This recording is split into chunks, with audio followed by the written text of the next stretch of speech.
अबे भैंस की टांग, अभिषेक शर्मा इस समय ऐसा खतरनाक फॉर्म में है कि भाई रिकॉर्ड पे रिकॉर्ड बनाता ही क्या रहे। और अब तो हाल ऐसा हो गया है कि सूर्या भाऊ और विराट कोहली के बाद अभिषेक शर्मा ये कारनामा करने वाले तीसरे भारतीय बल्लेबाज बन गए थे। क्या कांड हुआ बताते हैं।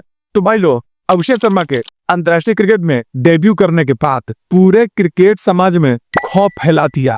अभिषेक शर्मा ने सिर्फ 21 मैचों में लगभग 200 की स्ट्राइक रेट से 708 रन बनाए, जिससे आईसीसी टी20 रैंकिंग में उनको पहला स्थान भी मिला है। लेकिन बात यह नहीं है कि उनको पहला पोजीशन मिला है, ये तो होता ही रहता है। स्पेशल बात यह है कि मात्र 25 साल की उम्र में अभिषेक शर्मा टी20 क्रिकेट के इतिहास में 900 रेटिंग अंक पार करने वाले मात्र तीसरे भारतीय बल्लेबाज बन गए और एक खास क्लब में शामिल हो गए। अभिषेक शर्मा का करंट बैटिंग रेटिंग 907 है, जो केवल भारतीय टीम के अपने सूर्या भाऊ 912 और विराट कोहली 909 के पीछे और तीसरे नंबर पर काबिज है। और एशिया कप में खौफनाक परफॉर्मेंस देने के बाद अभिषेक शर्मा की नजर वनडे मैचों में भी डेब्यू करने पर है। और भाई लोग, खबरों में तो चर्चा ये भी है कि सिलेक्टर्स ऑस्ट्रेलिया के खिलाफ होने वाले वनडे मैच के लिए अभिषेक शर्मा के नाम पर डिस्कशन भी कर रहे हैं, क्योंकि फिलहाल सिलेक्टर्स रोहित शर्मा और विराट कोहली के फॉर्मेट में फ्यूचर को लेकर डिस्कस करना है। और अगर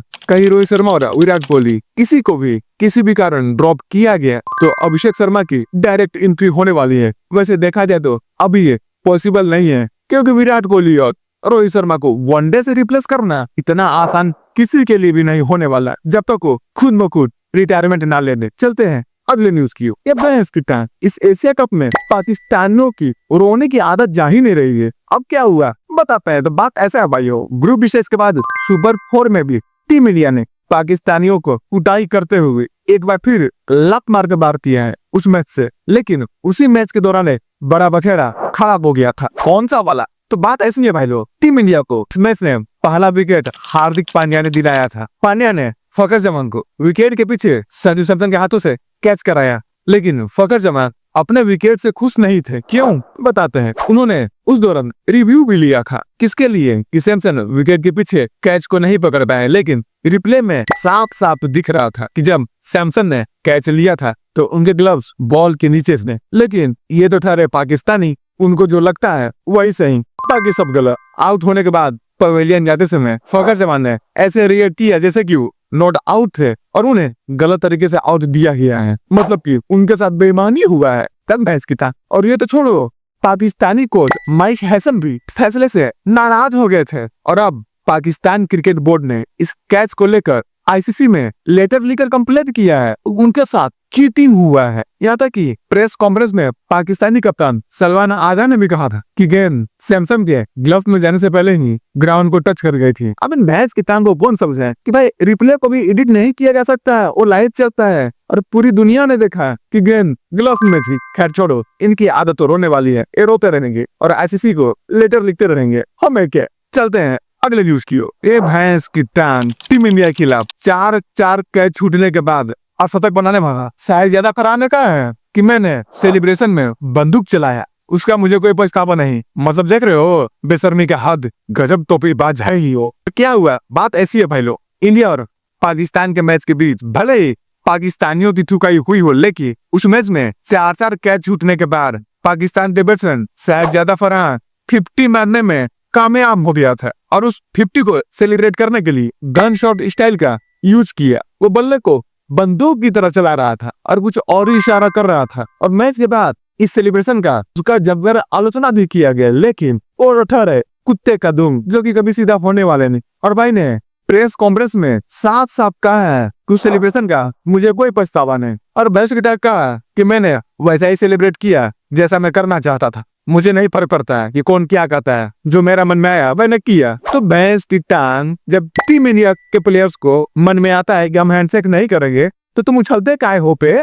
उस समय ये ज्ञान देते क्यों नहीं कि उनका मन में जो आया वो किया। मैंने कहा था ना भाई लोग, ये कुत्ते का दुम है, नहीं सुधरने वाले हैं। चलते हैं अगले न्यूज की ओर। भाई लोग, एशिया कप 2025 के सुपर 4 मैच में जो कि भारत और पाकिस्तान के बीच हुआ था, वो मैच ऐसा जग साबित हुआ जो कि सिर्फ क्रिकेट के मैदान पर बैट और बल्ले के बीच में जग नहीं रही, वो कहीं आगे निकल गई है। पहले शहजादा फरहान और फिर हारिस रऊफ ने जिस तरीके से इस मैच में भड़काऊ इशारा किया और सेलिब्रेट किया, भाई लोग इनके सोशल मीडिया पर किरकिरी तो हो ही गई है। फरहान ने 50 मारने के बाद गन शॉट सेलिब्रेशन किया था, वहीं पे हारिस रऊफ बैच रिटर्न दर्शकों की ओर इशारा करके 6-0 का सिंबल बनाया था। और इस दौरान उन्होंने और घंटा उन्होंने इस दौरान उसने अपने हाथ से प्लेन गिरने जैसा इशारा किया था, जिसके बाद कई सारे पूर्व क्रिकेटर्स और सोशल मीडिया पर हारिस रऊफ का आलोचना भी किया गया। लेकिन वहीं पाकिस्तानी खुश भी हो रहे थे कि इसने ऐसा चिंदी हरकत करके बहुत बड़ा काम कर लिया है। ये पाकिस्तानी यही हरकत करते हैं, भले ही मैच में ठुक जाए पिल जाए, लेकिन इनकी चिंदीगिरी छूटेगी नहीं, चलते रहे। और इसके बाद जब प्रेस कॉन्फ्रेंस में शाहीन अफरीदी से हारिस रऊफ और फरहान को लेकर सवाल किया गया कि क्या ऐसी हरकतें सही थी, इस पर एक टुल्ले अफरीदी ने क्या कहा कि देखो भाई, जिसका जो मर्जी आए करे, सब अपने मन के मालिक हैं और वो कुछ भी करने के लिए फ्री है। वैसे मैदान पर तो क्रिकेट ही खेलना चाहिए, लेकिन फिर भी हर एक इंडिविजुअल अपने अपने मन का मालिक है, वो जो चाहे कर सकते हैं। लेकिन 1 मिनट भैंस के डांग, तुम ये बताओ बे, तुमको इंडिविजुअल बोलना कौन सिखाया बे? वैसे भाई लोग इनका तो चलता रहेगा, ये चिंदी है, चिंदी हरकतें करेंगे और जब टीम इंडिया के सामने आएंगे इनकी ठुकाई जारी रहेगी। अब चलते हैं अगली न्यूज की ओर। ये भैंस की डांग जो बात टीम इंडिया के कोई भी खिलाड़ी अपने सभी मैच एशिया कप में जीतने के बाद भी नहीं कहा है, वो बात ये पाकिस्तानी सिर्फ एक मैच जीतने के बाद और सपना देखने लगे हैं एशिया कप जीतने का। क्या हुआ बताते हैं। तो बात ऐसा भाई लोग, सुपर 4 में अपने पहला मैच में टीम इंडिया से ठुकने के बाद, श्रीलंका को गिरते पड़ते हराने के बाद, पाकिस्तान के ऑलराउंडर हुसैन तलब ने पहले तो चौर में प्रेस कॉन्फ्रेंस में आया। मुझे समझ में नहीं आता है इनको वहां बैठाता कौन है बे, और चलो आ भी गया तो फिर भाई इतनी बड़ी फेंकने की जरूरत क्या है जो बाद में तुम्हारी किरकिरी हो। इस चिंदी ने बिना सवाल किए जवाब दे रहा है और खुद से ही बोल रहा है कि हमने श्रीलंका को हरा दिया है और सिर्फ 2 मैच जीतना है और एशिया कप की ट्रॉफी हमारी। गजब का लुलपंती है बे भैंस गिटार, तुम गिरते मरते तो आए और सुपर 4 में यहाँ भी तुम्हारी टूट चुकी है, उसके बाद भी ये कॉन्फिडेंस आता कहाँ से है बे? ऐसे सॉरी भूल गया, बेशर्म हो तो बेशर्मों को कुछ भी बोलने में कैसा शौक हो। हुसैन तलब ने प्रेस कॉन्फ्रेंस में कहा है कि हमने इंडिया के खिलाफ भले ही हार का सामना किया हो, लेकिन श्रीलंका के खिलाफ हमने वापसी अच्छी की है, जिससे हमारा कॉन्फिडेंस बढ़ गया है और हम बांग्लादेश को हराकर फाइनल में पहुंच सकते हैं और फाइनल में इंडिया को हराकर ट्रॉफी भी जीतेंगे। चलो भाई, सपना बढ़िया है, सपना तुझे नहीं मुबारक।